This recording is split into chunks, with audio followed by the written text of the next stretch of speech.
A pollutant spill killed aquatic life in a popular local creek, but community members did not find out until state crews showed up to clean up the mess. 3 News investigative reporter Peter Fleischer has a story from Sheffield where families are fighting for preservation and transparency. The family lives on this land. We have kids, we have animals that come play down here. Even covered in ice and snow, French Creek's beauty is breathtaking.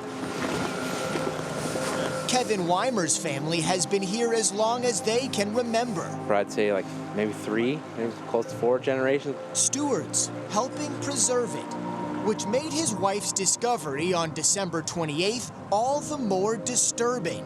She said, hey, there's 2 men down in the creek with a gun. I said, what's going on out here? And he said, well, don't you see all these dead fish here? Everywhere you look, those are all fish. There's just piles of them. The men Kevin's wife described were with the Ohio Department of Natural Resources and the Environmental Protection Agency. I said, well, we think that around Christmas they released something in the water. We're not really sure what it is. The treatment plant, barely 1 mile away, had a chemical leak. But it killed all of the fish and everything inside this water. 3 News Investigates obtained an EPA violation report that revealed the issue.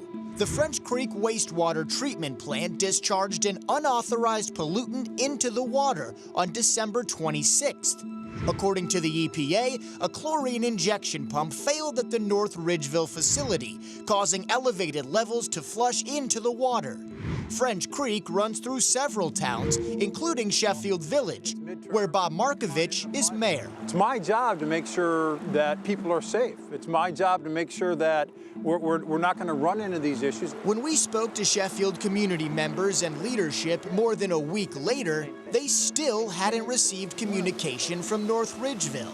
Nobody notified us, and it's scary to think like if we'd had kids or my dogs or anything like that would have went down, who would have known? I don't know if they try to hide it, but the communication protocol isn't there. My reaction was anger and frustration. 3 News Investigates reached out to the treatment plant superintendent and the city leadership. While we never heard back from the plant itself, North Ridgeville Mayor Kevin Corcoran admits the process could have been smoother. The Ohio EPA showed up Saturday morning, unannounced, so nobody knew that they were coming. There was no forewarning. There was a disconnect in communication, just because of a lot of different factors. That disconnect also seemingly includes how often the plant has dumped pollutants in the past. According to Wymer, state employees on scene and longtime residents both claim the plant has had several issues before. And this has just been like a reoccurring theme that happens every now and then, but nothing really is ever done about it. No one's ever really notified. Through a records request, the EPA confirmed 1 prior incident to 3 News. Their records show back in 2006, a similar chlorine leak occurred. But there's no evidence that aquatic wildlife was disrupted long-term. In recent weeks, Corcoran learned some of those details. There were a couple of employees that were working there back at that time period that were able to fill in some information about a past event, but it doesn't happen very often. With that time frame, neither Corcoran nor the current plant superintendent were in their current positions. The mayor insists his administration is committed to protecting that creek. It's something that we take a lot of responsibility for, and we want to make sure that we do it right. Still, Markovich has filed his own information requests as the people of Sheffield fight for preservation. We need to hold the sewer treatment plant accountable for not only what they did now, but what they've done in the past. Why is it happening, and how can you prevent it? And how can you keep anything like this from happening?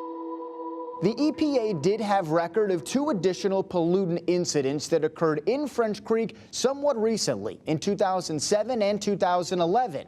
However, both of those events occurred after storms and heavy flooding and did not involve human error. For 3 News, I'm Peter Fleischer.